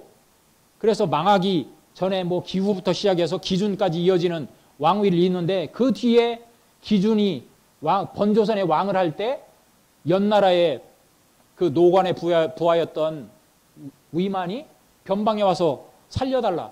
왜? 한무제와의 그런 어떤 관계 속에서 그 한무제의 부인으로부터 죽임을 당할 처지에 처하니까 노관은 흉노로 도망가고, 그 다음에 그 부하인 위만은 고조선에 조선으로 망명을 하죠. 그래서 받아준 거예요. 원래 번조선이 남아있을 시기에 진조선은 망하고 북부여가 세워졌는데, 그 해모수께서는 환단고기 기록에 의하면 받아주지 마라 그랬는데 받아줬어요. 결국 그러다 보니까 쫓겨난 거죠. 그래서 결국은 위만조선이라는 것은 사실은 단군조선의 맥을 이은 것이 아니라 삼한관경제에서 번조선의 일부를 차지했던 도적정권인 위만 정권일 뿐이지, 저거는 위만조선이 아닙니다.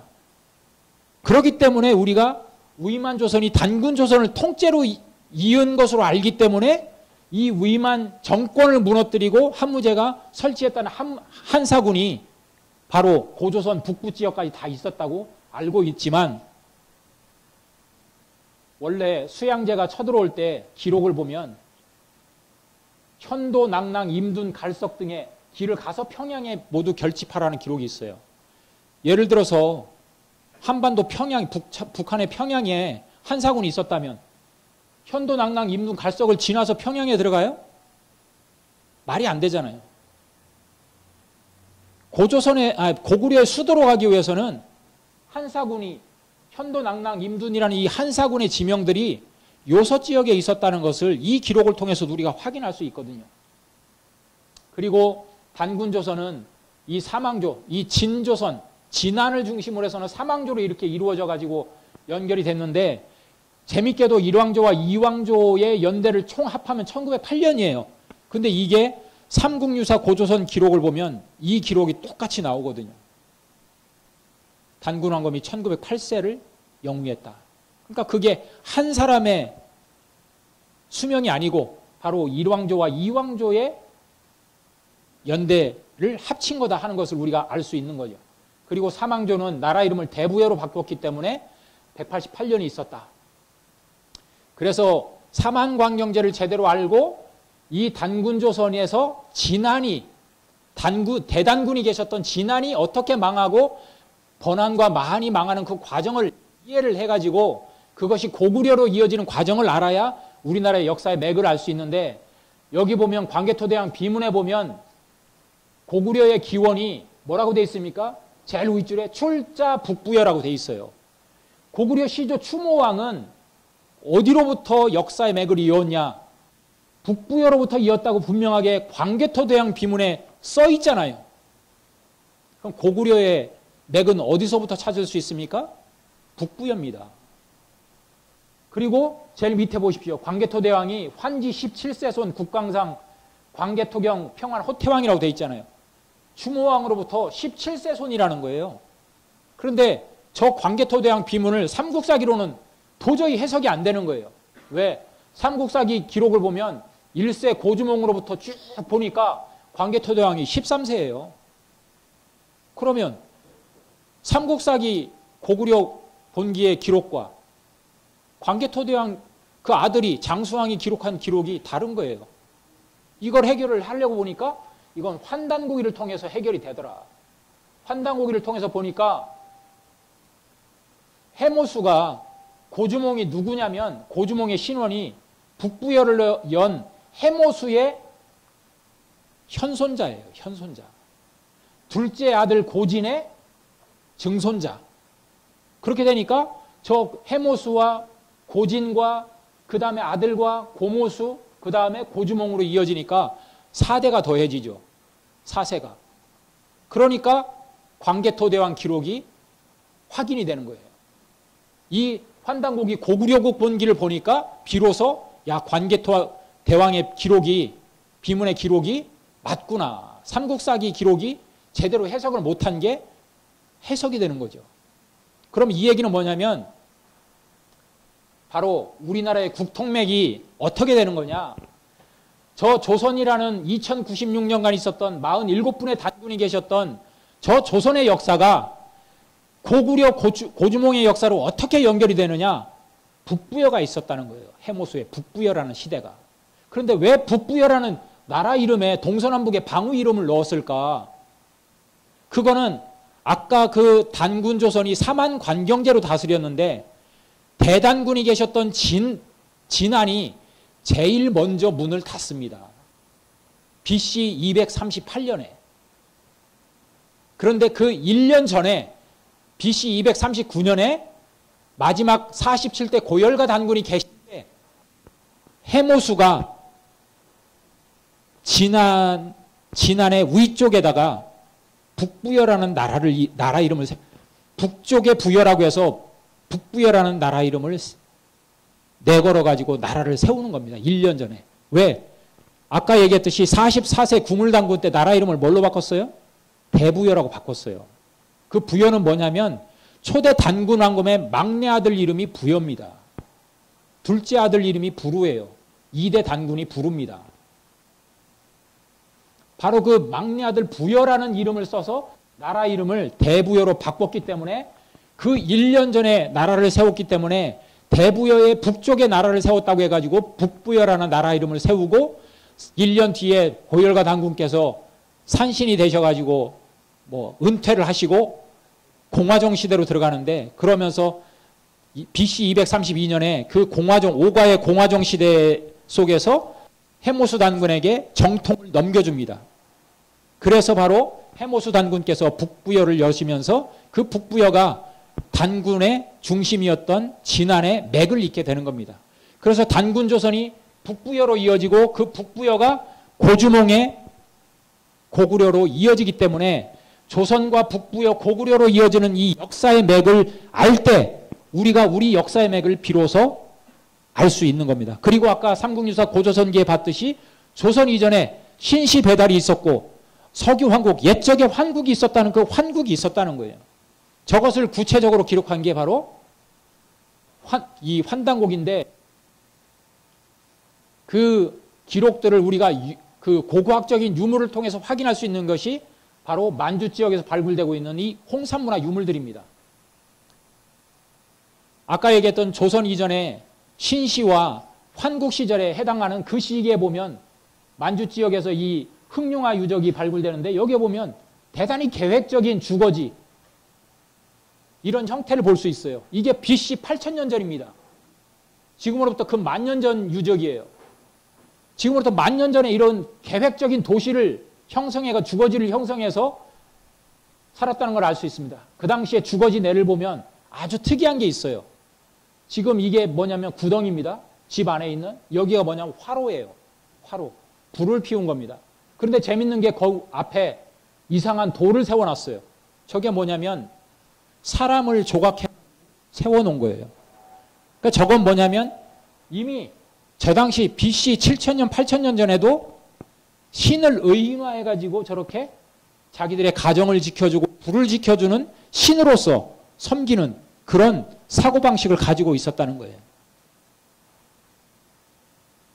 그 당시에 무덤을 파보면 이렇게 돼지를 암수를 묻어가지고 함께 매장한 풍습을 볼 수 있는데 이 돼지도 하나의 중요한 가축으로서 길렀고 하나의 그 토템으로서 인식했다는 것을 볼 수 있는 이런 부분이 있고, 원래 그 최치원, 경주 최씨의 시조인 최치원 선생이 돼지의 자식이라는 그런 얘기도 있습니다.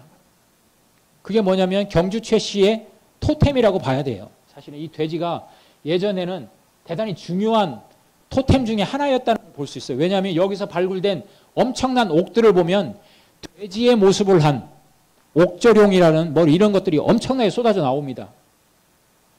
이런 옥이, 지금 이런 옥은 지금 만들려면 엄청난 가공 기술이 필요한데 이 당시에 이런 정교한 옥을 가지고 장신구를 만들어 썼다.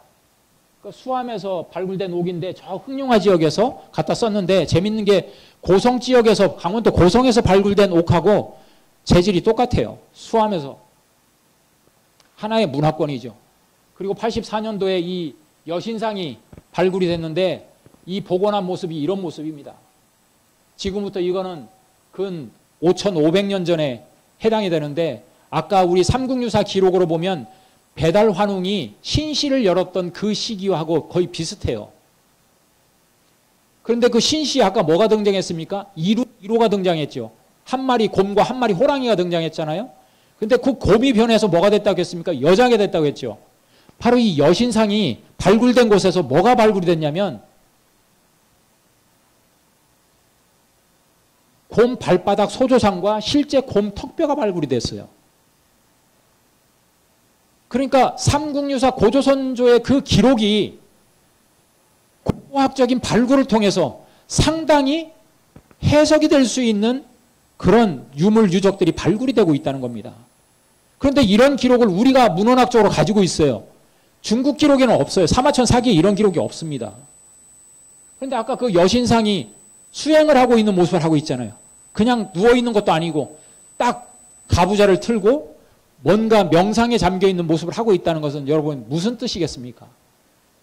지금으로부터 한 5, 6천 년 전의 사람들도 사고체계를 가지고 있었다는, 자기의 내면을 들여다보는 사고체계를 가지고 있었다는 겁니다. 그리고 최근에 발굴된 내몽골 적봉시에서 발굴된 이 남성 소조 도소상도 보면 아까 그 여신상과 앉아있는 모습이 비슷하죠. 그러면서 여기는 입을 벌리고 얼굴의 근육까지도 디테일하게 묘사가 되어 있어요. 이 조각이 쉬운 5개인가가 모아가지고 복원한 겁니다. 그러니까 이것도 보십시오. 뭔가를 읊고 있는 모습인 거죠. 그러니까 상당히 아까 그 여성이나 남성의 소조 도성상을 보면 이미 5,000년, 6,000년 전의 사람들이 어떤 모습입니까? 아까 삼국유사 고조선조에 등장하듯이 너는 불견 일광 백이계라라. 택 3치를 내가지고 너는 햇빛을 보지 말고 쑥과 마늘을 먹으면서 21일 동안 21일을 정해가지고 수행을 해라. 그런 기록이 나오잖아요. 그런 기록과 이런 유물, 고고학이 정확하게 매치가 되지 않습니까? 그래서 이런 총묘단, 이런 것들이 발굴된다는 것은 그 당시에 이미 국가체제를 갖췄다는 걸 우리가 확인할 수 있습니다. 그래서 중국 애들은 원래 홍산문화가 발굴됐을 때 해석이 안 되니까 신비의 왕국이라는 이름을 붙였었습니다. 근데 이걸 해석할 수 있는 사서가 바로 환단곡이다. 우리가 이 환단곡이를 가지고 있다는 것을 읽어보지도 않고 위서다고 얘기하는데 이 환단곡이를 가지고 있다는 것이 지금 홍산문화가 발굴되는 과정에서는 엄청난 보배예요. 삼국유사 기록만 가지고 해석이 안 되는 것들이 환단곡이를 통해서 해석이 돼요. 아까 말씀드린 대로 이 5분의 저자가 삼성기 상하와 단군세기 북부여기 태백일사를 합친 게 환단곡인데 이 책이 나오게 된 계기가 바로 이 홍범도 장군입니다. 2017년에 고려인 강제이주 80주년을 맞아가지고 저희들이 문체부 지원을 받아가지고 다큐멘터리를 제작을 했었어요. 독립군 총사령관 홍범도 장군이라고 해가지고. 제가 그때 현지에 갔었거든요. 그때 만든 다큐멘터리의 일부입니다. 위쪽에. 환단곡이 법례에 보면 환단곡이는 홍범도, 오동진 두 벗이 자금을 대어서 목판에 새겨서 인쇄했다. 이 기록이 개연수 선생께서 1911년에 편찬하면서 서문에다가 정확하게 기록을 해놨습니다. 바로 그분이 며칠 전에 101년 만에 봉오동 전투 승전 101년 만에 1920년 우리나라로 다시 돌아오셨죠. 그래서 우리 이사장님 모시고 가서 참배를 하고 왔습니다. 바로 이런 환단고기가 나와가지고 최근에는 서울대 한영우 교수도 홍산 문화를 쭉 보면서 그동안의 연구 결과를 더 진척시키면서 발에만을 끼고 도는 산동, 요동, 한반도 그리고 일본의 규슈 지방까지 일본의 규슈 지방까지도 하나의 문화권으로 볼 수 있는데 그걸 아사달적으로 하고 싶다고 얘기를 하고 있습니다. 제가 이분을 6월 달에 가서 한번 만났어요. 개인 연구실에 가서. 그랬더니 이런 연구 결과를 자기는 이제 죽기 전에 이런 걸 최신 연구 결과로 내놓지만 자기가 참 그렇다고 환단고기를 인정한다고 얘기할 수도 없다. 왜? 자기가 그 한마디를 해버리면 자기 밑에 있는 수많은 서울대 밑에서 나온 학자들이 우리 스승이 저렇게 말씀하시니까 환단고기를 인정해야지 그렇게 가는 게 아니라 어떻게 될 것 같습니까? 우리 스승님 이제 정년 퇴직하시더니 노망났네. 왜 제가 이런 얘기 하는지 아세요? 우리나라 식민사학계 태두였던 이병도 박사가 1986년에 돌아가시기 전에 절친이었던 최태영 박사가 설득해가지고 그 당시 조선일보에도 대서특필됐었죠. 고조선은 실제 존재했던 역사다.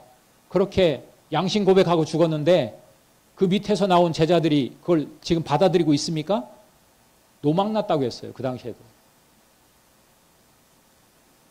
그런데 하여튼 이런 영향력 있는 학자들이 이런 연구 결과들을 쏟아내고 있는데 아직도 이게 반영이 되고 있지 않다는 게 안타깝다. 이제 자기 비하의 역사에서 벗어나야 됩니다. 오늘 이 자리는 한글학당 분들이 보고 계시다고 해서 10분만 정리를 하겠습니다. 10분 안에. 우리나라 이 훈민정음이 어떻게 만들어진 거냐? 옛날 글자를 모방했다고 훈민정음 해례본에 실려 있습니다. 근데 이 훈민정음이 어떤 것이냐? 자, 훈민정음이 보십시오. 세종실록에. 옛 전자를 모방하고 초성, 중성, 종성으로 나누어 합한년의 글자를 이루었는데 이 글자를 가지고 만드는 것이 아주 무궁하게 만들 수 있다. 이런 글자는 없다는 거예요. 자, 그러면서 자, 단군세기에 보면 3세 가륵단군, 단군의 아들 가륵단군이 을보록에게 가림토 문자 정음 38자를 만들려고 명에서 만든 게 이 가림토 문자라는 기록이 있어요. 여러분들 언뜻 보면 훈민정음 28자하고 거의 비슷해요. 9자가 더 많을 뿐이에요. 비교를 해보시죠. 아래 위를. 그런데 훈민정음이 해례본에 보면 이런 글자가 나와요. 우선 자음 17글자는 뭐를 본따서 만들었냐? 기역, 니은, 미음, 시읒, 이용, 대표 5글자는 인간의 이 구강구조를 본떠서 만든 거예요. 요렇게. 요게 목화토금수의 오행설하고 거의 똑같습니다. 그리고 이것이 시간이 없으니까 보면 이 태호복기 씨가 만든 하도의 상생원리 목, 화, 토, 금, 수로 돌아가는 기역, 니은, 미음, 시읒, 이응으로 돌아가는 이 상생의 원리 구조를 그대로 형상화시켜서 만든 것이 바로 훈민정음의 자음 기본 5글자입니다. 그리고 중성, 우리가 얘기하는 모음 11자는 어떻게 만들어진 거냐?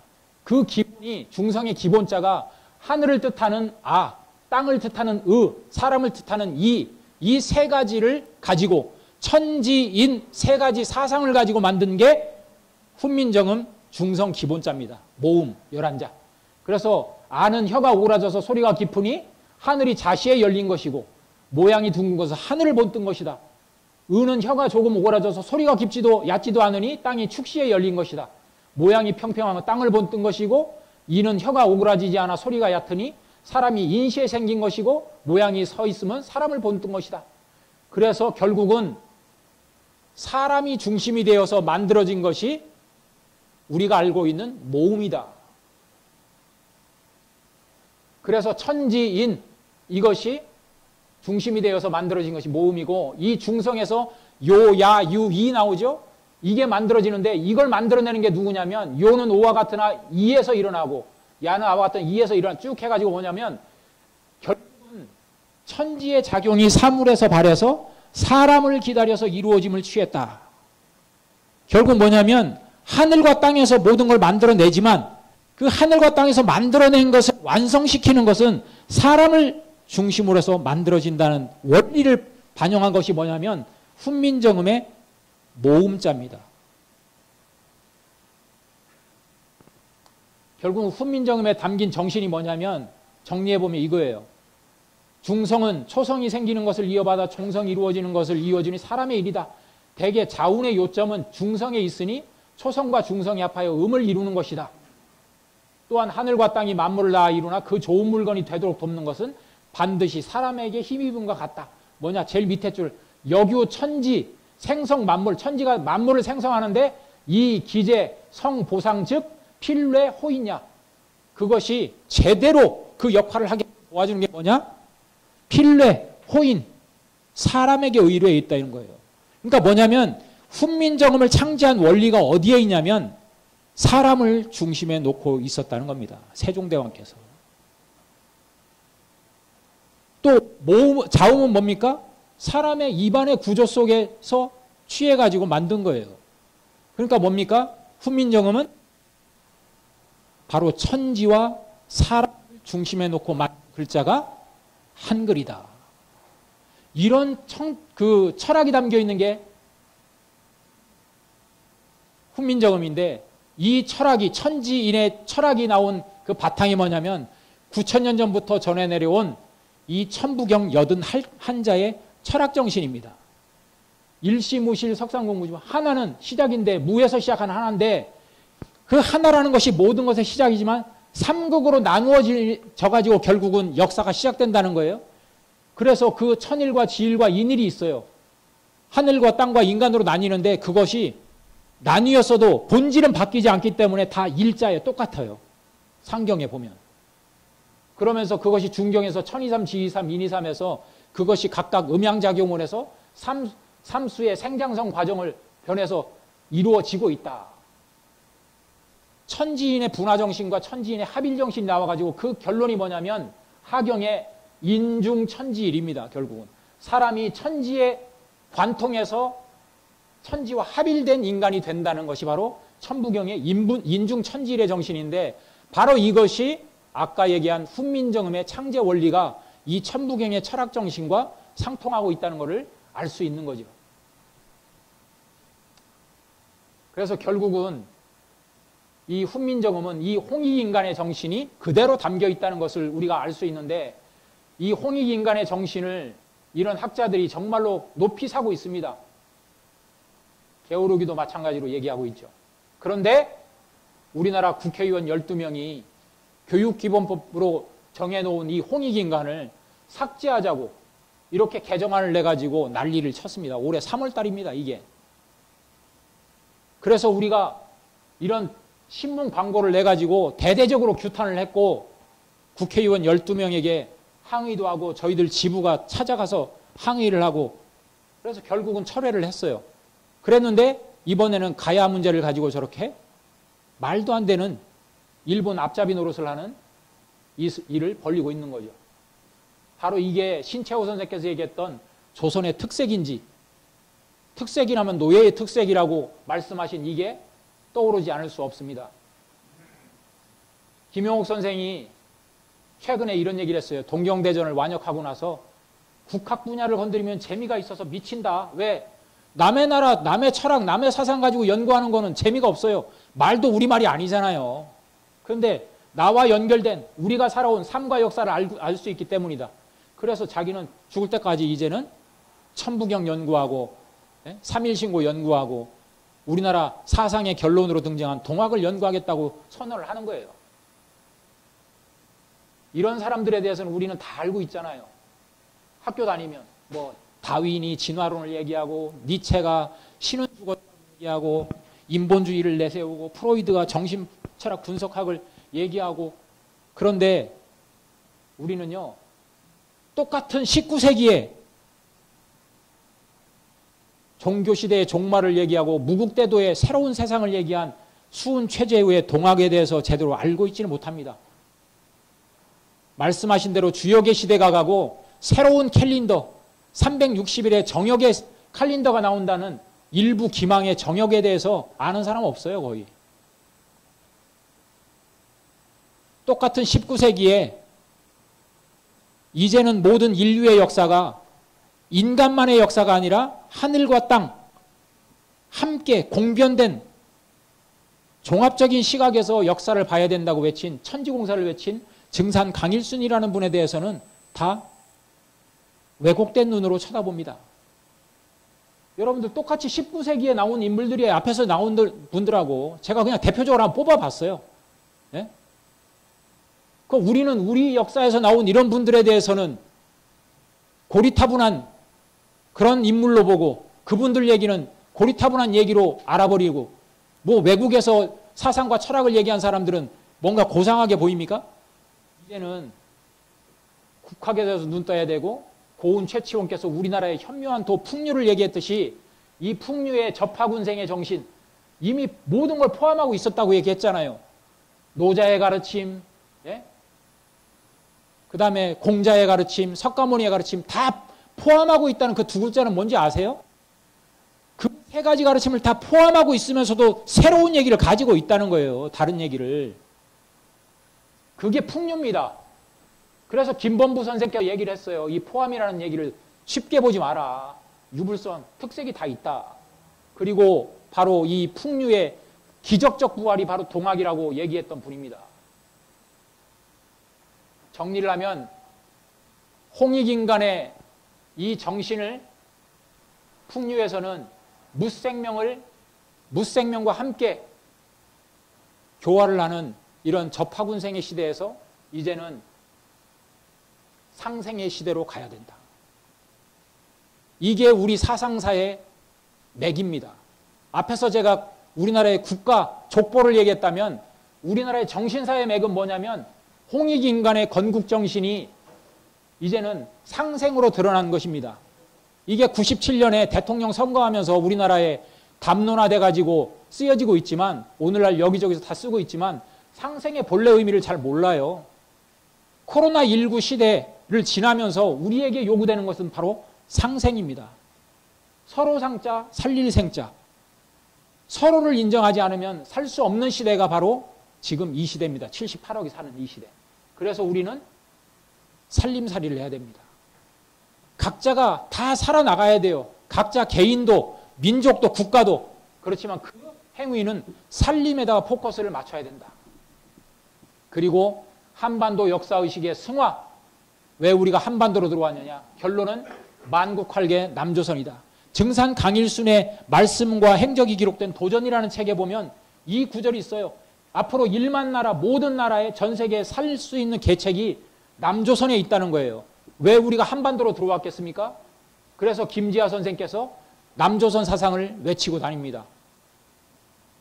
이제는 남은 조선 사람, 남조선 땅, 물리적으로는 남조선 땅, 그리고 그 주체가 되는 사람들은 이것 믿고 저것 믿고 하는 그런 사람들 다 빼고 남은 사람들, 괄시받고 소외되고 뿌리 뽑히고 저주받으며 수탈당한 남은 조선 사람, 절대다수의 한국 민족 속으로부터 온다는 남조선 사상. 우리 대한사랑이 추구하는 바가 바로 단순히 우리 역사문화 광복을 넘어서 가지고 우리나라의 이 건국정신이면서 전 세계를 살릴 수 있는 이 홍익인간의 정신, 그것이 현대화돼서 드러난 이 상생의 정신을 가지고 우리는 남조선 사상을, 남조선 배를 띄워야 되는 그런 때에 와 있다. 그것이 바로 선진국 32개국에 들어가 있는 그 사명이고 이유라고 생각을 합니다.